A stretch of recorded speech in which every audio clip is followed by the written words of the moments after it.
안녕하세요. 과학으로 보는 세상씨. 오늘도 세상을 더 환하게 밝혀줄 과학 이야기 가득 싣고 돌아왔습니다.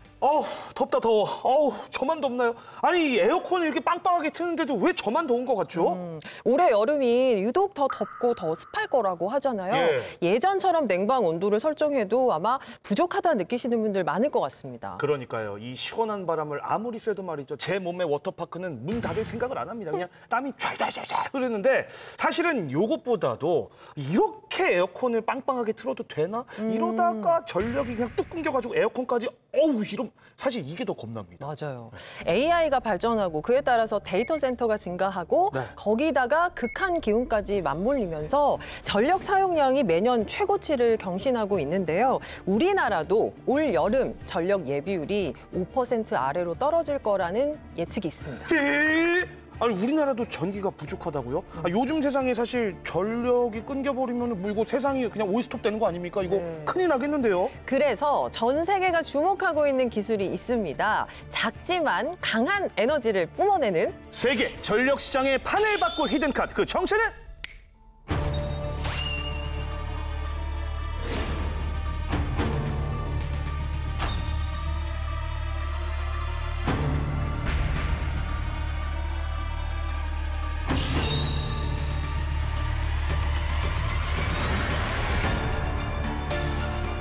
SFR은 전력 공급의 빈틈을 메워주는 핀포인트 대안이라고 볼 수 있습니다.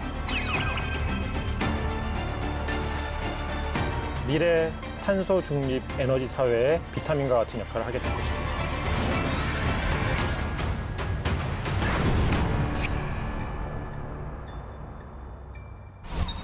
오늘 과학으로 보는 세상시에서는 전 세계가 주목하는 차세대 에너지 소형 모듈 원자로에 대해서 이야기 나눠볼까 합니다. 함께해 주실 두 분과 먼저 인사 나눠볼게요. 안녕하세요. 안녕하세요. 안녕하세요. 네. 안녕하세요. 저는 혁신형 소형 모듈 원자로 기술개발사업단의 권영세 책임연구원입니다. 반갑습니다. 네, 안녕하세요. 카이스트 원자력 및 양자공학과에 근무하고 있는 이정희 교수라고 합니다. 네, 만나서 반갑습니다. 반갑습니다. 반갑습니다. 박수! 네. 특히 여름만 돌아오면 항상 들리는 뉴스입니다. 전력 수급 부족이라는 뉴스 항상 보실 텐데 최근에는 기술 발전, 또 지구 온난화가 맞물리면서 더 심각한 상황이라고 하는데요. 교수님, 이게 어느 정도인가요? 여름철만의 문제는 아닌 것 같고요. 세계적 문제로 이제 인식되고 있습니다. 그래요? 네, 국제에너지기구의 통계에 따르면 전 세계의 전력 수요가 연간 한 3%씩 증가할 거로 보고 있는데 우리나라가 전체 전력에서 한 2% 정도 차지한다고 생각하면은 매년 우리나라 같은 전체 전력을 공급하는 정도의 발전 설비나 송전 설비가 전 세계적으로 계속 필요하다는 얘기죠. 그러네요. 이 전력 수급 부족 사태가 발생하는 원인들이 여러 개가 있을 거 아니에요? 그중에서 가장 큰 원인 뭐라고 생각을 하시나요? 결국은 수요 공급의 불일치죠. 그러니까 늘어나는 수요에 대비해서 그만큼 공급이 받쳐주지 못하는 상황이 발생하기 때문에 항상 이제 문제가 발생하는 건데 수요는 지금 급격하게 늘어나고 있는 상황이거든요. AI 같은 데이터 센터들 24시간 계속 대량의 전기를 써야 되고 전기차도 많이 보급되고 있고 집집마다 에어컨 다 있고 거의 하루에 7시간씩, 8시간씩 틀고 있고 심지어는 요리조차도 인덕션으로 하고 있잖아요. 그러니까 가정에서 사용하는 전력도 엄청나게 많이 늘었고 산업계에서 사용하는 전력도 굉장히 많이 늘고 있기 때문에 10년 전, 20년 전 대비하면 전력 수요가 3배, 4배 늘어났다고 보는 게 맞아요. 그런데 문제는 공급은 그만큼 따라가지 못하고 있거든요. 우리나라도 그렇지만 세계 어느 나라나 전력 수급 계획을 세울 때 당장 내년, 후내년 계획을 세우는 게 아니고 5년, 10년 뒤에 계획을 세우거든요. 지금 세운 계획이 5년, 10년 뒤에 과연 유효할 것인가? 계속 부족한 상황인 채로 계속 가고 있는 거죠. 이제 거기에 더 부채질을 하고 있는 건 뭐냐면 인비 현상이 많이 심해지고 있다. 우리 적은 안 된다. 그러다 보니까 사실은 늘어나는 수요 대비 공급을 빨리빨리 해줘야 되는데 그만큼 발전소 시설을 지을 수 있는 부지 찾기도 쉽지가 않은 그런 상황 때문에 계속 그 수요 공급이 불일치 상황이 발생하고 있는 거죠. 제가 이제 뉴스도 전해드리고 또 뉴스 항상 보고 있는데 우리나라 올 여름에 전력 예비율이 5% 이하로 떨어질 거다 이렇게 많이들 예측하더라고요. 이게 심각한 상황인 거죠? 우리나라 전체 지금 전력 수요가 최고로 많이 쓸 때 10만 메가와트 정도 이제 가까이 된다고 저희들이 얘기를 하거든요.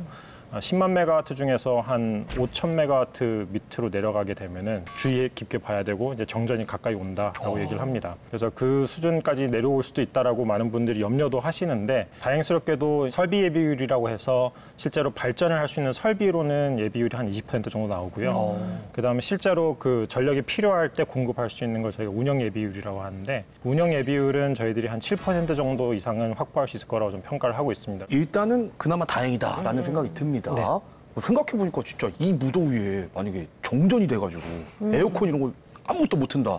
와, 이건 뭐 좀 정말 상상만 해도 정말 끔찍한데. 제가 봤을 때는 어쨌든 이 전력에 대한 그 수요가 계속 늘어나고 있기 때문에 뭐 언젠가 일어날 수도 있는 거 아니겠습니까? 그럼 이런 거를 아예 일시에 그냥 불식을 시켜버리려면 해결책이 있어야 되는데 그게 오늘 주제 소형 모듈 원자로 이것만 있으면 다 만사형통, 만사오케인가요? 꼭 그렇다고 말씀드리긴 좀 어려운 부분이 있어요. 소형 모듈 원자로라고 하는 것이 기본적으로 대형 원전 대비 출력이 한 30% 정도가 됩니다. 네. 그러니까 대형 원전이라고 부르는 것들은 보통 1000메가와트급 전기 출력으로 SMR은 300메가와트 이하를 얘기를 해요. 그러니까 기본적으로 워낙 크기가 작기 때문에 그렇죠. 발전량의 총량을 이렇게 획기적으로 확 늘려주는 그런 도구를 사용하기는 좀 어려운 부분이 있어요. 그러니까 소형 모듈 원자로라고 하는 것이 사실은 개발이 시작된 게 1990년대 후반부터 사실은 개발이 시작됐는데 굉장히 빠르네요. 그 당시에는 개발을 시작할 때의 목표가 그러니까 이걸 어디에다 써야 되겠다라고 하고 목표한 게 극지나 오지 그다음에 말하자면 사람은 굉장히 적게 살고 있고 여기저기 흩어져서 살고 있는 그런 지역은 게 이제 전력을 공급하기 위해서 그렇게 해서 만들어진 거거든요. 그러다 보니까 큰 전력을 보충을 하는 데는 그다지 적합하지는 않아요. 다만 굉장히 국부적으로 전력이 부족한 지역들, 그다음에 국제적으로 전력이 부족한 시간대에 이 전력을 보완해주는, 네. 보충해주는 네. 그런 핀포인트 같은 역할을 하기에는 아주 좋은 방식이라고 볼 수가 있습니다. 어떤 전력 공급에 있어서 빈틈을 좀 메워주는 그렇죠. 그런 네. 역할을 하는 것 같습니다. 네. 이 소형 모듈 원자로 전 세계가 주목하는 어떤 특별한 이유가 있나요? 네. 미국에서 개발한 원자로 같은 경우에는 대형 원전보다 한 1000배 정도 더 높은 안전성을 가질 수 있다는 거를 미국 규제기관에서 이제 인증을 받게 됐습니다. 야. 대형 원자력 발전소 같은 경우에는 방사성 비상계획구역이라는 걸 설정을 해서 네. 주민들이 어떤 그 심각한 사고가 났을 때 피폭을 안 받게끔 하는 그런 지역을 설정을 해야 되는데 네네. 이런 그 원자로 1000배 정도 이상의 안전성을 가지게 되면은 이제 그런 구역을 저희들이 더 이상 설정하지 않아도 되는 그런 상태가 됩니다. 그러면 수요지 인근에 저희들이 이걸 건설할 수 있게 되거든요. 그렇죠. 원자력이라는 것 자체가 고밀도 에너지원이기 때문에 수요지 인근에서 많은 부지를 차지하지 않고도 대용량 발전을 저희들이 해줄 수 있다는 것이 사실 제일 큰 이점입니다. 전력 수요가 급격하게 증가하는 인구 밀집 지역에 저희들이 어떤 그런 수요를 감당해줄 수 있는 역할을 앞으로 SMR이 하지 않을까 이런 생각을 합니다. 자, 새로운 에너지원으로 각광받고 있는 소형 모듈 원자로. 하지만 대부분이 개발 단계이기 때문에 상용화된 사례가 흔치 않은데요. 우리나라에서 직접 눈으로 소형 모듈 원자로를 보고 느낄 수 있는 곳이 있다고 합니다. 차세대 에너지의 핵심 기술 소형 원자로. 자, 지금까지는 개발 단계라서 이게 아직 공개된 적이 없는데요. 하지만 제가 누굽니까? 눈으로 직접 볼 수 있는 곳을 찾았습니다. 여기. 스테이플러. 분명히 여기에 소형 원자로가 있다고 그랬는데 이거 어디? 찾았다. 이거 같은데? 맞는 것 같은데? 누구시죠? 지금 남의 사무실에서 뭐 하고 계시는 거죠? 죄송합니다. 일단 잠깐 이쪽으로 오시오. 소형 원자로. 네. 거기 지금 여기 있다는 그 첩보를 입수를 해가지고 이거 맞죠? 아, 요건 아닙니다. 이거 아니에요? 축소해서 모형으로 만들어 놓은 거고요. 네. 좀 더 자세한 것은 다른 곳에 지금 있습니다. 이겁니다. 오! 그래요! 제가 찾던 그게 이겁니다. 맞아요. 네, 맞습니다. 와, 근데 진짜 우리나라에 소형 원자로가 있었군요. 실제 원전의 40분의 1로 축소된 모형입니다. 띠로리. 잠깐. 근데 그 작으면 아무래도 좀 성능이 좀 떨어질 것 같은데 뭐 발전량이나 에너지 생산량 이런 것도 좀 많이 적지 않을까요? 풍력 발전기가 보통 2메가와트급이라고 저희가 설명을 합니다. 근데 요거는 저희가 개발하고 있는 건 170메가와트급이라서요. 풍력 발전기의 약 85배 정도에 맞먹는 수준이라고 보시면 됩니다. 네, 네. 풍차만 해도 이게 크게 네, 이만하잖아요. 맞습니다. 야, 그거에 85배면 굉장히 가성비가 좋은. 일단은 지금 안에 모형 내부를 이렇게 볼 수가 있긴 한데 열 교환기며 압력 용기, 뭐 스팀 용기, 이게 뭔가요, 다? 그러니까 중요한 것은 이 모든 것들이 하나의 일체된 원자력 용기 안에 들어가 있다. 이게 중요한 사실이고요. 가압기는 유체가 끓지 않게끔 압력을 가해주는 장치라고 보시면 되고 유체의 흐름을 순환을 위한 원자력 냉각제 펌프, 증기 발생기가 있고요. 그것도 맨 아래 보면 열을 생산하는 노심이 있습니다. 지금 이제 각 공정에 대한 설명은 잘 해주셨는데 그래서 이게 이제 어떤 원리로 작동을 하는지 그거는 좀 이해가 안 됩니다. 그 원리 설명을 위한 장치가 또 저기 있습니다. 이거 뭐예요? 네, 아까 말씀드렸듯이 전기를 생산하는 원리를 설명하기 위해 만든 장치입니다. 여기 노심이 있고요. 이쪽에서 열을 생산하게 되면 이 열을 식히는 1차 냉각제, 물입니다. 물이 열을 식히게 되고요. 물이 이쪽으로 들어오게 됩니다. 그게 2차 냉각제인데요. 1차 냉각제와 2차 냉각제가 만나서 2차 냉각제가 증기로 전환되고 전환된 증기는 터빈으로 가서 전기를 생산하게 됩니다.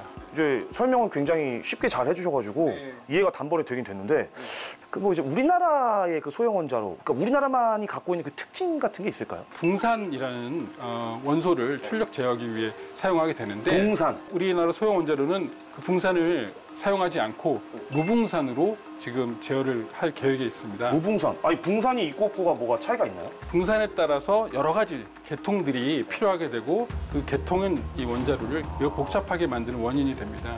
그렇게 되면 운전원의 부담이 좀 증가되게 되고 근데 만일 붕산을 제거하게 된다면 단순화시켜서 개발할 수 있고 그에 따라서 운전원의 부담도 훨씬 경감되는 그런 장점이 있습니다. 무붕산. 오케이. 또 어떤 특징이 또 있을까요? 마찬가지로 출력을 제어하기 위한 제어봉이라는 장치가 있는데요. 그 제어봉을 원래 대형 원전 같은 경우는 바깥에 두게 됩니다. 바깥에 두게 된다면 구조적으로 약간 안전성이 떨어지게 되는데요. 그런 것들을 방지하기 위해서 저희는 내장형으로 두어서 구조적 안전성을 매우 좀 개선한 그런 원자로입니다. 앞으로 우리 실장님 지금 연구 계획 같은 게 좀 궁금한데요. 어떻게 이걸 좀 발전시켜 나갈지. 네, 올해 내로 이 설계 개발을 완료를 할 거고요. 그리고 28년도까지 안전성 입증을 위한 인허가를 취득을 지금 목표로 하고 있습니다. 아마 2030년 중반 정도 되면 소형 원자로를 만나볼 수 있게 될 겁니다. 네, 작지만 강한 힘 소형 원자로 앞으로의 발전을 우리 과학으로 보는 세상 C도 격하게 응원하겠습니다. 파이팅! 그 어디에서도 볼 수 없는 이 소형 모듈 원자로. 저 정도 되니까 제가 이렇게 싹 이렇게 휴민트들 정보원들 싹 가동해가지고 이렇게 보여드린 겁니다. 이때 뭐가 나와야 됩니까? 박수 한번 가야죠. 네. 죄송합니다. 자화자찬이 너무 심했네요. 그래도 현장에서 확실히 실제로 보고 또 설명을 들으니까 이해가 잘 되셨으리라 생각을 합니다. 네, 그렇습니다. 역시 우리 기환 씨 덕분에 또 많은 걸 알아갑니다. 알겠습니다. 수고 많았습니다. 네. 자, 소형 모듈 원자로 변화하는 시대에 딱 필요한 기술이라는 건 알겠는데 실제로 이제 어떤 원리로 전기를 생산하는지 또 핵심 기술은 뭔지 이것도 설명을 드려야 될 것 같아요. 네, 소형 모듈 원자로라고 해서 기존의 대형 원자력 발전소하고 발전 원리가 다른 것은 아닙니다. 똑같이 핵 분열을 통한 에너지를 이용을 해가지고 이제 증기를 만들고 그 증기를 이용을 해서 터빈을 돌려서 전기를 만들어내는 거는 이제 기본적으로는 똑같습니다. 차이점이 있다면 구조, 그다음에 가지고 있는 여러 가지 안전 기능들이 기존의 원자력 발전소 대비해서 많이 달라져 있거든요. 크게 이제 세 가지 이제 특징이 있는 거죠. 하나는 출력이 300메가와트 이하라야 된다. 기존의 대형 원자력 발전소 대비 한 30% 미만의 출력을 가져야 된다는 것. 그다음에 공장 제작을 해서 현장에서는 설치만 하도록 되도록 그렇게 하고 그다음 마지막에 이제 어드밴스드 리액터라는 표현을 쓰는데요. 이건 뭐냐면 기존의 대형 원자력 발전소 대비해서 혁신적인 안전성을 가지고 있는 원자로를 의미를 하는 겁니다. 그래서 이 세 가지를 다 특징을 다 가지고 있는 게 소형 모듈 원자로고요. 일체형 원자로라는 특징이 있는데 기존의 대형 원전들은 원자로, 냉각제 펌프, 증기 발생기 뭐 이런 것들이 다 따로따로 떨어져 있고 그것들을 배관이 이렇게 연결을 해놓고 있어요. 그러다 보니까 지진이나 이런 것들 때문에 배관이 파손이 되면 냉각수가 다 빠져나가 버리면 이제 원자로에서 발생하는 열을 식혀줄 수가 없기 때문에 원자로가 녹아내리는 사고가 일어나게 됩니다. 그 사고를 일어나지 않도록 하는 제일 좋은 방법은 배관을 없애버리는 거예요. 그래서 기존의 배관들로 연결돼 있던 펌프니 증기 발생기니 이런 것들을 그냥 원자로 용기 안에 다 집어넣어 버리는 거예요. 그러면 배관이 없어지잖아요. 네. 그렇죠. 배관이 없어지기 때문에 배관이 파손돼서 냉각수가 빠져나가는 사고 자체가 없어져 버려요. 이제 그런 설계를 적용을 해서 안전성을 향상을 시키는 거죠. 그래서 전력 발전을 하는 원리 차이는 없는데 네. 안전성을 향상시키기 위해서 여러 가지 그 설계들이 반영이 되고 있습니다. 네. 사실 뭐 말씀하신 이 안전성 이것만 해도 소형 모듈 원자로가 주목받고 있습니다만은 사실은 진짜 주목을 받고 있는 또 하나의 이유가 바로 친환경이라는 거거든요. 자, 그래서 이 환경이 예민한 유럽 국가들은 탈원전을 감수하면서까지 이 소형 모듈 원자로를 도입하려는 움직임을 지금도 이제 보이고 있습니다. 그럼 이제 기존의 발전 시설과 좀 비교를 했을 때 이 소형 모듈 원자로가 친환경 에너지원으로 좀 평가받는 이유가 어디에 있을까요? 기본적으로 원자력 발전은 발전을 하는 과정 중에 네. 이산화탄소를 만들어내지를 않아요. 그거 자체가 친환경인 거죠? 네, 네. 네. 거의 그 수력, 풍력 정도 수준의 이산화탄소만 만들어내고 있기 때문에 그래서 방사성 폐기물만 잘 관리할 수 있다면 충분히 친환경 에너지로 분류가 될 수가 있는 거죠. 그래서 유럽에서 원자력을 친환경 에너지로 분류를 하고 그리고서 각 국가들이 이제 원자력을 받아들이는 단계로 좀 넘어가고 있는 그런 상황입니다. 네. 사실은요, 뭐 발전 시설에서 특히나 친환경 못지않게 아주 중요한 게 이제 효율일 텐데, 그렇죠, 그렇죠. 기존에 이제 말씀해주셨던 재생에너지, 풍력, 뭐 화력, 수력 같은 재생에너지 발전소와 비교했을 때 효율성이 어느 정도나 될까요? 좋은 질문이십니다. 사실 발전하면 이제 효율이 제일 중요하다고 생각할 수 있는데요. 100% 이용률을 가지고 있는 발전 설비다. 그 얘기는 내가 어떤 100메가와트짜리 설비를 만들었는데 네. 그 100메가와트 설비가 365일 24시간 계속 100메가와트를 생산했으면은 저희가 이용률 100%라고 합니다. 근데 어떤 발전 설비도 이용률 100%를 할 수는 없거든요. 아, 그래요? 왜냐면은 발전 설비가 결국은 중간에 잠깐 정지를 해서 유지 보수도 해야 되고 뭐 기기를 교체를 해야 될 수도 있고 그렇습니다. 지금 SMR 같은 경우에는 18개월에서 24개월 정도 저희들이 연료 교체 없이 그냥 100% 출력으로 운전할 수 있게끔 설계를 하거든요. 그렇게 설계를 하기 때문에 사실 이용률 자체를 SMR이나 원자력 발전소 같은 경우에는 뭐 80%, 90%까지 이렇게 높게 가져갈 수 있는데 네. 태양광과 풍력 설비 같은 경우에는 이용률이 15%, 20% 정도 우리나라에서 되고 있습니다. 같은 발전 설비라도 사실은 에너지 생산량으로 비교를 하면은 이용률이 높은 게 훨씬 더 경제적이고 훨씬 더 단가가 쌀 수도 있고 경제적인 그러니까 그런 부분이 있기 때문에 이제 SMR을 많은 나라에서 이제 생각을 하고 있다 볼 수 있습니다. 네. 네. 근데요, 또 아무리 또 뭐 이용률이 높고 효율이 좋고 친환경적이어도 안전하지 않으면 쓸 수가 없잖아요. 네. 그렇죠. 혹시 이 소형 모듈 원자로만의 어떤 안전 설계나 시스템이 있을까요? 간단한 예로 이제 비교를 하자면은 쥐와 코끼리를 저는 이제 보통 많이 비유를 합니다. 동물 쥐랑 동물 쥐와 코끼리요? 코끼리요. 예. 네. 쥐와 코끼리를 보시면은 사실은 몸집이 크기 엄청 차이 나지 않습니까? 그렇죠. 근데 쥐가 하루에 먹는 먹이의 양을 자기의 그 체중을 나눴을 때 네. 그거를 코끼리도 똑같이 하루에 먹는 양을 자기 체중을 나눴을 때 네. 그 비가 있을 때 쥐가 훨씬 더 높습니다. 근데 왜 그런 일이 벌어지냐면 실제로는 쥐는 되게 작은 생물이기 때문에 자기의 표면적이 자기의 부피보다 훨씬 커서 열을 많이 잃습니다. 열을 많이 잃기 때문에 그걸 보충하기 위해서 먹이를 많이 먹어야 되고 코끼리는 덩치가 크지만 표면적이 낮아서 열을 덜 뺏기기 때문에 사실은 적게 먹어도 되는 거거든요. SMR이랑 대형 원전이 딱 그런 비교를 할 수 있습니다. SMR이 이제 쥐에 가까운 상태고 대형 원전이 코끼리에 가까운 상태인데 이게 왜 중요하냐면 원자로의 안전이라는 거는 방사선을 내게 되고 그 방사선이 결국은 다 핵에서 나오는 에너지이기 때문에 최종적으로 다 열로 바뀌게 됩니다. 그래서 그 열을 잘 냉각을 할 수 있다면은 방사성 물질 누출을 우리가 걱정할 필요가 없는 거거든요. 네네. 결국 이 냉각이라는 거는 표면적을 통해서 나가는 거고 쥐와 같이 우리가 표면적이 많다면은 부피보다 그러면 훨씬 더 열을 잘 잃을 수 있게 되고 그래서 냉각을 훨씬 더 쉽게 할 수 있게 됩니다. 그래서 기존의 대형 원전에서 사용할 수 없는 피동 설비들을 우리가 이 SMR에서 훨씬 더 잘 사용할 수 있게 되고 그러다 보니까 훨씬 더 저희들이 안전성이 높아져서 대형 원전보다 한 1000배 정도 더 안전해질 수 있다. 그게 이제 그런 물리적 원리에 기초하고 있습니다. 그러니까 이제 어찌됐건 이런 장점들 때문에 세계 각국에서 이 소형 모듈 원자로 시장에 관심을 갖고 있는 거잖아요.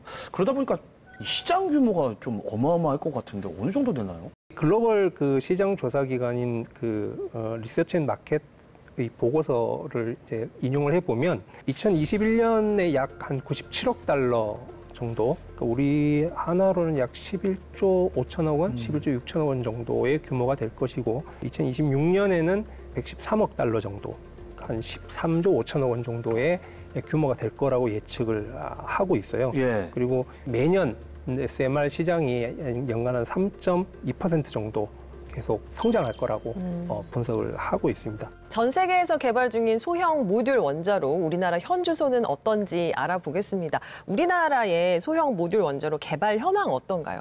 1990년대 말부터 사실 저희 우리나라도 개발을 열심히 했고 예. 사실 서방 세계에서 최초로 퓨전 설계 인허가를 2012년에 스마트라는 원자로가 받았습니다. 그래서 사실 SMR 기술에 있어서는 저희가 상당히 앞서 있다 이렇게 생각을 하고 있고요. 우리나라의 과기부와 산업통상자원부가 이렇게 같이 협업을 해서 개발하는 혁신형 SMR 지금 이제 개발 사업을 저희들이 이제 진행하고 있습니다. 그래서 혁신형 SMR은 초기에는 이제 수출을 저희들이 할 걸로 생각을 하고 개발을 시작을 했는데 국내에서도 이제 전력에 대한 여러 수요가 이제 급증을 하는 거에 대해서 우리가 대응할 수 있어야 되다 보니까 이번에 이제 전력 수급 기본 계획을 만들면서 2030년대 중반에는 네. 이 혁신형 SMR, ISMR이라는 것도 우리나라에도 설치를 해서 전력을 한번 공급받겠다 이런 계획이 이제 포함이 됐습니다. 그 다음에 지금의 해결료는 다 고체 상태인데 액체 상태인 용융염 원자로 같은 완전 새로운 개념의 SMR들을 지금 과기부 주도로 이제 개발하는 게 진행이 되고 있습니다. 그러니까 이제 말씀을 종합해 보면 결국에는 2030년대에는 우리나라에도 이 소형 모듈 원자로가 건설이 된다는 거잖아요. 네. 그렇죠? 우리나라에서 지금 개발하고 있는 이 소형 모듈 원자로의 주 목적은 뭘까요? 뭐 당연히 저기 전력 생산 마구마구 그냥 한 바가지 하려고 하는 거겠죠? 우리나라는 SMR이 그렇게 적합한 형태의 국가는 아니에요. 왜 그러냐면 전국적으로 송전망이 굉장히 잘 깔려 있고 네. 그래서 사실은 SMR을 여기저기 막 이렇게 짓는 것보다는 그냥 대형 발전소 하나 짓는 게 훨씬 낫죠. 다만 이제 우리나라도 데이터 센터 같은 그런 전력을 과소비하는 이제 많이 소비하는 그런 건물들이 들어서게 되면 네네. 거기는 아무래도 전문적으로 전용으로 전력을 공급해주는 그런 시설이 필요할 수가 있고요. 그다음 또 하나는 지금 이제 정부 차원에서도 재생에너지 비율을 계속 올리려고 하고 있잖아요. 그렇죠. 재생에너지가 가지고 있는 가장 큰 문제가 이제 가널성, 그러니까 불확실성이죠. 이게 전력 예측이 불가능하고 계속 출렁이는 그런 출력의 문제 때문에 SMR이 그거를 충분하게 보완을 해줄 수 있는 거죠. 우리나라 소형 모듈 원자로만의 특징이나 어떤 장점이라고 하면 뭘 들을 수 있을까요? 대표적으로 ISMR이 다른 다른 나라들에서 개발하고 있는 물을 냉각수로 사용하는 SMR들하고 차이점을 말씀을 드리자면 우선 첫 번째로는 일체형 원자로. 아까 전에도 설명을 드렸죠. 일체형 원자로는 기본적으로 기존 대형 원전에서 다 따로따로 배관으로 분리되어 있는 모든 기기들을 다 원자로 용기 하나 안에 다 집어넣기 때문에 배관이 없어져서 훨씬 더 안전해집니다. 그렇죠. 저희가 이게 확률적으로 계산을 해보면 그 배관을 없애서 기기를 안으로 집어넣는 그 설계 하나만으로 약 100배 정도의 안전성이 향상된다라고 일반 이제 계산을 해보면 그렇게 나오는 장점이 있습니다. 두 번째로는 철제 경납 용기라는 개념을 사용하고 있습니다. 네네. 뭐냐 하면 기존의 원자력 발전소는 원자로가 있고 그 원자로에 이제 바깥에 이렇게 콘크리트 도움 형태의 네네, 원자로 그렇죠. 건물로 이렇게 원자로를 보호하는 형태로 되어 있는데 ISMR은 그 원자로 건물과 원자로 사이에 원자로를 감싸는 철제 경납 용기를 하나 더 넣어둡니다. 말하자면은 쉴드를 하나 더 만들어 두는 거죠. 보호막이 하나 더 있는 거예요. 네, 그래서 원자로에서 만약에 사고가 나서 방사능이 새 나온다 하더라도 네. 경납 건물 가기 전에 한 번 더 철제 경납 용기가 한 번 더 막아주는 역할을. 막아주는 거. 세 번째는 이제 무붕산 운전이라는 개념인데 지금까지 그 물을 냉각제로 사용하는 그 가압 경수로들은 원자로의 반응도를 제어하기 위해서 제어봉이라고 하는 그 봉과 함께 물에 그러니까 냉각수에 붕소를 녹여서 같이 두 가지를 동시에 이용을 해서 냉각수의 그 원자로의 반응도를 제어를 합니다. 제어봉이 이게 기계적인 시스템이다 보니까 고장이 잦았어요. 그래서 이제 그 붕산수라는 걸 사용을 했는데 이게 산이거든요. 붕소를 물에 녹이면 산이 돼요. 황산처럼. 네. 그러면 어떤 종류의 메탈도 산에 못 견디거든요. 부식이 돼서 계속 이제 부식이 되기 때문에 내구성이 좀 약해지겠군요. 네, 내구성도 약해지고 표면에서 자꾸 이렇게 찌꺼기 같은 것들이 발생을 하게 되는 거죠. 그것만 관리를 해주는 계통이 있어야 되고 그런 찌꺼기들을 걸러내줘야 되고 그게 전부 다 방사성 폐기물이거든요. 그런 여러 가지 복잡한 부분들이 생겼어요. 그래서 지금 저희 ISMR은 물을 냉각수로 사용하는 가압경수로 기반의 그 SMR 중에 유일하게 붕산수를 사용하지 않고 운전을 하는 방식으로 설계를 하고 있습니다. 좋다. 그렇게 되면 운전도 간단해지죠. 왜냐하면 제어공만 움직이는 그렇죠. 거니까요. 운전도 간단해지고 그다음에 부식 문제 신경 쓸 필요 없고 예. 당연히 폐기물 줄어들고 그리고 붕산수의 수질을 계속 관리를 하는 개통이 확 줄어들어 버려요. 그게 줄어들면서 개통도 굉장히 단순해지고 그런 장점이 발생을 하게 됩니다. 네. 근데 마지막으로는 하나의 원자로 건물 안에 그 원자로를 여러 기를 넣는 방식의 설계를 사용을 합니다. 오. 어떤 데는 뭐 우리는 300메가와트 정도만 있으면 돼. 우리는 150메가와트 정도만 있으면 돼. 그런 부분들은 원하는 만큼만 넣어줄 수 있는 거죠. 그리고 수가 있구나, 그거. 네, 그리고 나중에 우리가 300메가와트 정도 쓰다 보니까 한 150메가와트가 더 필요한데? 라고 하면 추후에 나중에 하나 더 집어넣으면 되거든요. 네. 그런 식으로 말하자면 사용자 요구에 맞춰서 해줄 수 있는 장점이 있고요. 그리고 SMR이 사실은 전력 생산만 하는 게 아니라 산업에서 사용하는 고온의 열, 그다음에 지역 난방 이런 곳에 이제 사용을 할 수가 있거든요. 그러면 예를 들어 하나의 건물 안에 4개의 원자로가 들어있다라고 할 때 하나는 전력 생산을 사용을 하고 하나는 거기에서 나오는 전기를 산업체에 보내서 공정열을 쓸 수 있도록 하고 또 하나는 지역 난방에서 이런 식으로 다목적으로 활용을 할 수가 있어서 이거 하나만으로 인구 30-40만 정도의 도시에 전력, 난방, 산업 공정열 같은 것들을 다 공급을 할 수 있는 다목적으로 활용을 할 수 있는 장점이 있습니다. 방금 이제 연구원님께서도 말씀을 해주셨지만 이 ISMR이 앞으로 이제 어디에 어떻게 좀 더 활용될 것인지 네. 뭐 조금만 더 살을 붙여서 한번 설명해 주시죠. 네, 석탄화력 발전소를 우리가 예를 들면은 주어진 부지에서 동일한 양의 어떤 에너지를 생산을 한다든지 네. 또는 석탄화력 발전소에 이미 근무하시던 분들이 그렇게 크게 다르지 않은 발전 설비에서 근무할 수 있는 환경을 제공할 수 있다든지 여러 가지 상황을 고려해 보면 사실은 SMR이 상당히 유력한 후보 중에 하나입니다. 네. 미국과 같은 경우에는 이미 석탄화력 발전소 부지를 SMR로 재활용하는 걸 이미 추진을 하고 있거든요.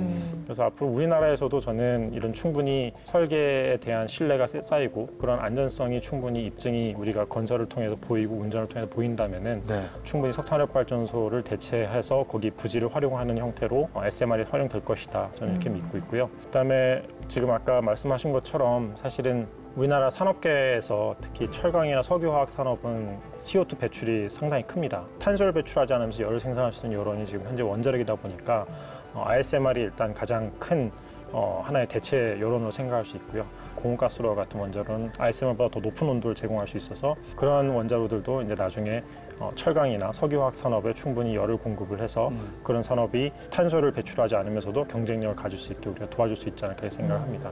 그리고 마지막으로 이제 우리나라에서 사실은 수소 경제가 되게 중요한 이슈로 지금 떠오르고 있는데 사용처 근처에서 우리가 수소를 생산해 줄 수 있게 SMR을 배치하는 게 또 하나의 ISMR이나 또 앞으로 우리나라에서 개발하는 SMR들이 해야 될 역할이 아닌가 이렇게 생각합니다. 네. 우리나라 소형 모듈 원자로 장점이 많아서 수출을 하기에도 그러니까 수입하는 입장에서도 좀 매력이 있지 않을까 싶은데요. 글로벌 경쟁에서 어느 정도 수준인가요? 우리나라는 기본적으로 아랍에미레이트 원전의 건설을 통해서 기술력을 어느 정도 인정을 받은 점이 있고요. 그리고 제때 시공을 해서 납품을 하는 그런 중요하죠. 것들을 통해서 네. 충분히 인정을 받았죠. 그리고 정부 차원에서 SMR을 수출 사업화를 하기 위한 어떤 그런 계획을 가지고 지금 열심히 준비를 하고 있기 때문에 되게 조금 늦은 감은 있지만 충분히 수출 경쟁력을 가지고 따라갈 수 있을 것이라고 생각을 하고 있습니다. 네, 지금까지 소형 모듈 원자로의 원리와 기술력, 가능성에 대한 이야기 나눠봤는데요. 하나 빠진 게 있죠. 소형 모듈 원자로의 연료인 우라늄. 사실 이 우라늄이 원자력 발전뿐만 아니라 지구를 움직이게 하는 연료라고 합니다.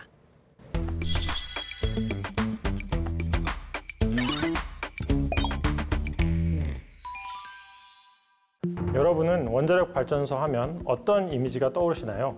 끊임없이 전기를 만들어내는 마르지 않는 샘, 혹은 방사능 사고처럼 위험한 발전소. 그 찬반의 중심엔 언제나 단 하나의 원소, 우라늄이 있습니다. 그렇다면 이 우라늄은 어디서 왔을까요? 우라늄은 18세기 말 처음 발견된 자연에서 발견되는 원소 중 가장 무거운 원소입니다. 재미있는 건 이 원소의 이름이 태양계 행성, 천왕성, 즉 우라노스에서 유래했다는 점입니다. 우라늄은 사실 우리 지구 내부에 대량으로 존재하고 있습니다. 우라늄 중에 우라늄 238은 반감기가 무려 45억 년이나 되는데요. 지구의 나이와 거의 비슷한 수준입니다. 이게 무슨 의미를 가지고 있을까요?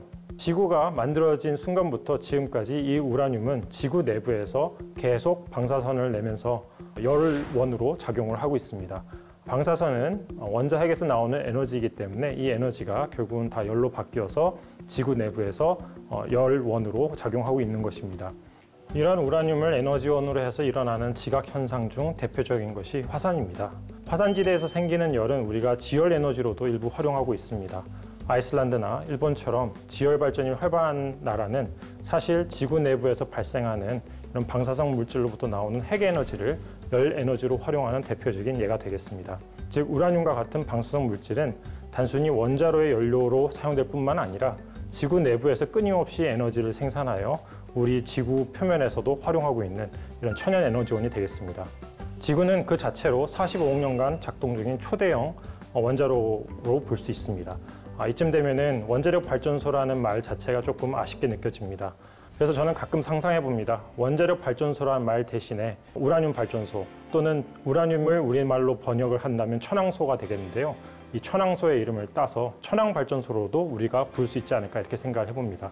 그러다 보니까 핵융합이 인공태양을 만드는 기술이라면은 우라늄을 활용한 현재의 원자력은 지구가 본래 품고 있는 내부 에너지를 꺼내어 사용하는 기술을 우리가 볼 수 있지 않을까 이렇게 말씀드릴 수 있겠습니다.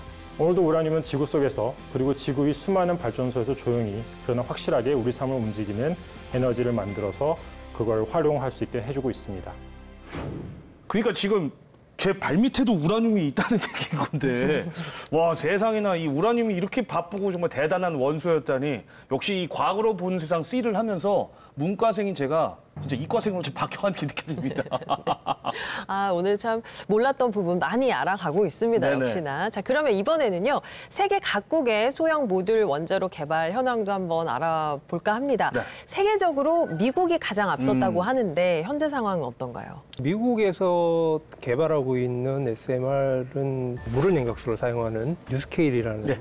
원자로가 있습니다. 최대 12기까지 하나의 원자로 건물 안에 집어넣어서 대신 이제 출력은 한 70메가 정도, 지금 ISMR이 167메가 정도 되니까 한 절반 정도 수준밖에 네네. 안 되는데 대신 이제 여러 개를 집어넣을 수 있도록 그래서 수요자가 원하는 만큼 넣어줄 수 있다라고 보통 얘기를 하죠. 그렇게 해서 지금 개발을 하고 있고 네, 루마니아에 지금 뉴스케일 한 건물 안에 12개가 들어가는 뉴스케일 프로젝트가 지금 진행이 되고 있고 그리고 얼마 전에 그 캐나다의 온타리오주에 건설허가 관한 BWRX 300이라는 원자로가 있습니다. 이거는 제너럴 일렉트릭하고 일본의 히타치사가 합쳐져가지고 GE 히타치라는 합자회사를 만들었는데 거기서 개발한 원자로고요. 일본의 후쿠시마 사고가 났던 네. 그 원자로하고 동일한 그 모델의 서부터 출발하는 원자로예요. 지금 BWRX 같은 경우에 캐나다 온타리오주에 그다음에 폴란드에 약 20여 기 정도 지금 건설이 들어가고 있는 그런 상황입니다. 그 외에는 주로 IT 기업들이 지금 많이 SMR에 투자를 하고 있어요. 미국 같은 경우에. 대표적으로는 구글하고 아마존이 있고요. 4대대 SMR들이 지금 투자를 열심히 하고 있습니다. 네. 그 말씀 듣다 보니까 이런 생각이 드네요. 그러니까 특히 국토의 어떤 규모가, 그러니까 땅 넓이가 넓은 나라일수록 이 소형 모듈 원자로를 좀 짓고 유치하는 게 굉장히 좀 진심일 것 같다라는 생각이 드는데 일단 이게 맞는지도 궁금하고 그런 나라들이 있다면 어떤 나라들이 있을까요? 국토가 넓은 나라에서는 수요지 근처에서 발전할 수 있는 SMR이 훨씬 더 효과적이어서 앞에서 말씀하신 뭐 미국이나 캐나다나 이런 또 유럽의 어떤 특정 국가들은 이제 이렇게 보고 있고 네. 사실은 SMR 관점에서 봤을 때 우리가 지금 서방 세계만 얘기를 하고 있지만은 네. 뭐 러시아나 중국 같은 경우에는 이미 건설을 하고 있는 그런 SMR들이 있습니다. 그러겠네요. 워낙 땅이 네. 넓으니까. 근데 이제 국토가 넓은 것만 말씀을 하셨지만은 실제로는 섬이 많은 국가들도 사실은 SMR이 되게 필요하다고 많이들 얘기를 합니다. 이를테면 뭐 동남아시아. 네, 동남아시아 같은 경우에는 왜냐면은 이게 전력망이 또 연결이 안 되기 때문에 그런 곳에서 바로 발전할 수 있는 필요성이 있다 보니까 뭐 필리핀이나 인도네시아와 같은 국가들도 사실은 SMR에 대한 관심이 상당히 많고요. 지금 잠재적으로 봤을 때는 그런 나라들도 상당히 적극적으로 도입을 할 거로 보고 있습니다. 들을수록 말이죠. 저희 왜 폰 충전할 때 충전기 들고 다니는데 콘센트 없으면 보조 배터리가 또 유용하잖아요. 그렇죠. 이 소형 모듈 원자로가 들을수록 자꾸 보조 배터리 같다는 생각이 들어요. 네. 그러네요, 그러네요.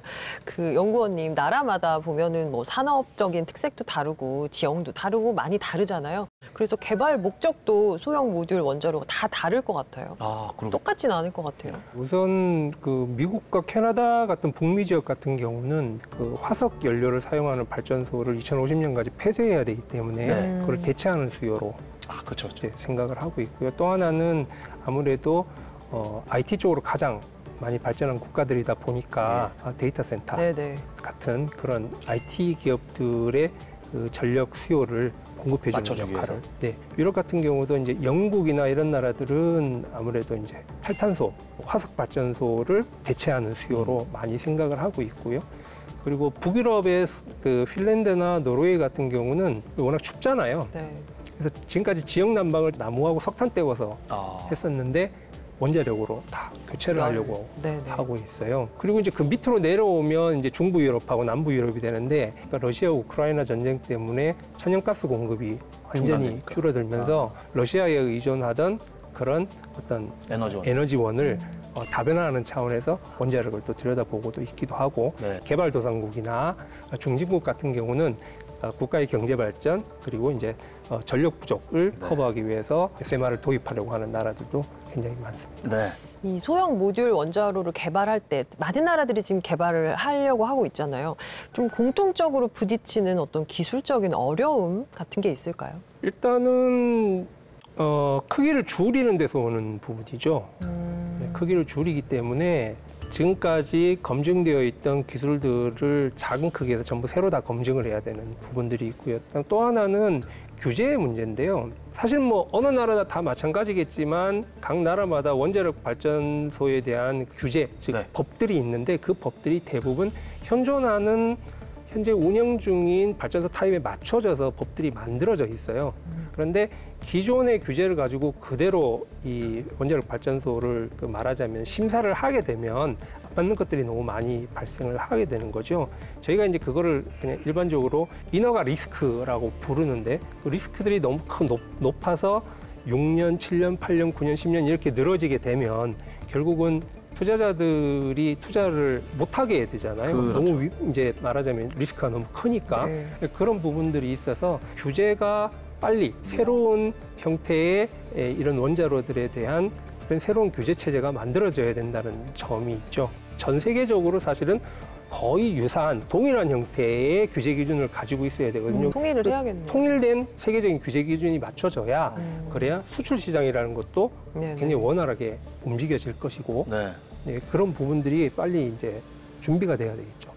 자, 생각해 보면요, 원자로의 이제 원료가 우라늄이잖아요. 앞서 이제 교수님의 틈새 강연 때도 잘 들었습니다만은 이 소형 모듈 원자로가 많아질수록 우라늄 수급에 대한 문제도 저희가 좀 고려를 해봐야 될 것 같은데 어떻습니까? 근데 이제 저희들이 지금 현재 개발하고 있는 혁신형 SMR 같은 경우에는 지금 대형 원자력 발전소와 동일한 수준의 상업용 농축도를 가진 우라늄을 사용할 거기 때문에 SMR이라고 해서 연료를 더 많이 쓰는 게 아니거든요. 4세대 원자로 같은 경우에는 그 원자로를 경제성 있게 이제 운영하기 위해서는 상업용 농축도가 좀 더 높아야 되는데 되게 공급이 이제 문제가 될 수 있어서 현재 국제사회에서 이제 대비책을 마련해서 여러 나라에서 지금 이제 그런 농축 설비들을 개선을 하고 있습니다. 네. 자, 과학으로 보는 세상시 오늘 소형 모듈 원자로에 대한 다양한 이야기 나누고 있는데요. 마지막으로 앞으로의 발전 방향에 대해서 또 알아보겠습니다. 네. 소형 모듈 원자로 앞으로 10년 뒤에는 그래도 어느 정도 상용화가 될 걸로 생각이 되는데 그렇죠. 그렇게 되면 전 세계의 어떤 경제적, 산업적 분위기가 많이 달라질 것 같거든요. 어떻게 예상하세요? 사실 원자력 전공을 하면서 저희들이 이제 인터넷에 여러 댓글이 달리는데 네. 가장 가슴 아픈 댓글이 뭐예요? 원자력이 이렇게 안전하면 너희 집에 지어라. 아, 그 댓글인데 뭐 안전성이라는 게 사실은 네. 뭐 아무리 공학적인 뭐 과학적인 사실로 저희들이 접근해서 설득을 하더라도 사실은 뭐 찜찜함이 항상 존재를 한다는 거는 저희도 잘 인식을 하고 있습니다. 그러다 보니까 이제 그런 댓글에 대해서 저희들이 참 뭔가 멋있게 답변하기가 상당히 힘든데 사실 소형 모듈 원자로 SMR은 그런 거를 극복할 수 있는 그런 기술, 그런 시스템, 그런 새로운 형태의 원자력 에너지 이용 방법이라고 저희는 생각을 하고요. 예. 그거를 목표로 삼아서 저희들이 기술 개발을 하고 있고 10년 후에 저희가 충분히 SMR에 지금 현재 목표하고 있는 안전성과 경제성과 유연성을 다 우리가 다 이제 실증을 할 수 있게 된다면은 아까 말씀드린 것처럼 탄소 중립에 사실 제일 큰 역할을 하지 않을까 하는 생각을 합니다. 그래서 이제 앞서 말씀드렸던 석탄화력 발전소 대체가 가장 큰 시장 중에 하나고 그다음에 우리가 산업 전반에 여러 군데 사용될 수 있는 수소 생산도 상당히 중요한 역할을 할 거라고 생각을 하고요. 우리나라는 특히 제조 산업 기반의 국가인데 네. 제조업들이 사실은 엄청나게 에너지를 소비하고 있는데 그 에너지를 우리가 탄소를 배출하지 않으면서 경제적으로 공급할 수 있는 에너지원으로 SMR이 상당히 중요한 역할을 해줄 거라 이렇게 기대를 하고 있습니다. 자, 아무튼 그렇게 해서 소형 모듈 원자로가 상용화되게 되면 우리 이제 일상 가까이로 들어오게 될 거잖아요. 그렇죠. 그렇게 되면 이제 국민도 이제 정확한 인식을 해야 될 텐데, 네, 그게 필요하겠죠, 교수님. 네, 제 생각에는 국민들에게 이제 설득을 하는 데 있어서 정확한 정보 전달이 필요하다고 생각을 하는데요. 위험하다라는 거에 대해서 네. 사실은 제가 생각할 땐 초등학교 때부터 좀 교육이 필요하지 않나 생각을 합니다. 무슨 말씀이냐면은 그냥 위험하다라는 걸 우리는 되게 정성적으로 배우게 되거든요. 어떤 상황이 위험하다. 근데 실제로는 우리가 모든 사회 시스템에서 위험하다, 위험하지 않다는 정량적으로 평가를 할 수 있어야 됩니다. 그러니까 빈도가 빈번하면서 사건의 결과가 크면은 네. 위험한 상황이고 빈도가 낮으면서 결과도 낮으면 우리가 되게 안전한 상황으로 볼 수 있는 거죠. 현재 원자력 발전소의 안전성은 비행기를 타고 다니는 수준의 안전성을 이미 달성을 하고 있습니다. 근데 여기 계신 분들 중에 비행기를 탈 때 다들 조금씩 긴장을 하실 테고요. 이륙을 그쵸. 할 때 원자력 발전소 근처에 사시는 분들은 위험하지 않나 이렇게 생각할 수도 있는 부분입니다.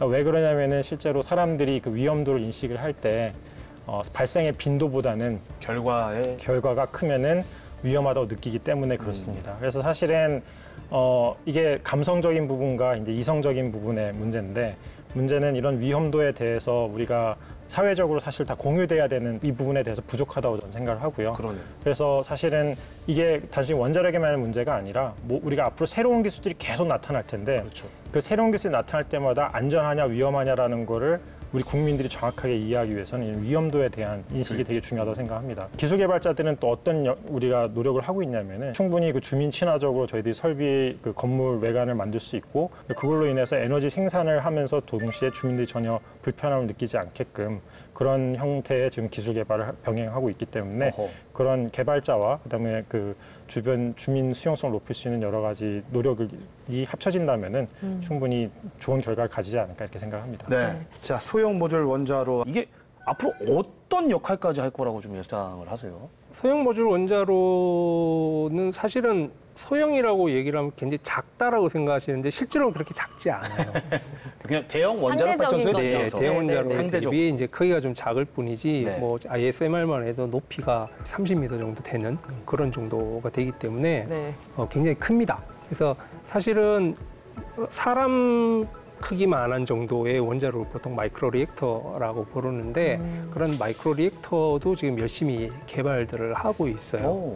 그러니까 지금 이제 소형 모듈 원자로는 어떤 의미에서 보면 그런 마이크로 리액터라는 새로운 형태의 원자로로 넘어가는 징검다리 역할을 하게 될 것이고 과도기다. 네, 가장 중요한 SMR의 가장 중요한 역할은 역시 탄소 중립을 실현시켜 줄 수 있는 그런 역할을 하게 되겠죠. 화석 연료를 가장 많이 쓰는 부분이 운송 부분이에요. 이런 마이크로 리액터들이 상용화되면 이제 비행기에도 사용을 할 수 있을 것이고 중형급 선박에도 쓸 수가 있을 거고요. 이제 차에 싣고 다니면서 그 전력이 부족한 곳에 가서 전력 공급도 해줄 수 있을 것이고 그런 식으로 이제 굉장히 무궁무진하게 사용할 수 있는데 아직은 사실은 이제 상상 수준이라 어느 정도까지 이런 SMR이나 마이크로 리액터들이 초소형 원자로들이 활용될 수 있을지는 명확하게 딱 똑부러지게 말씀드리긴 좀 어려운 부분은 있습니다. 소형 모듈 원자로가 에너지 전환의 한 축으로 자리를 잡으면 우리의 삶은 어떻게 달라질까요? 앞으로도 우리 과학으로 보는 세상 C에서 주목하겠습니다.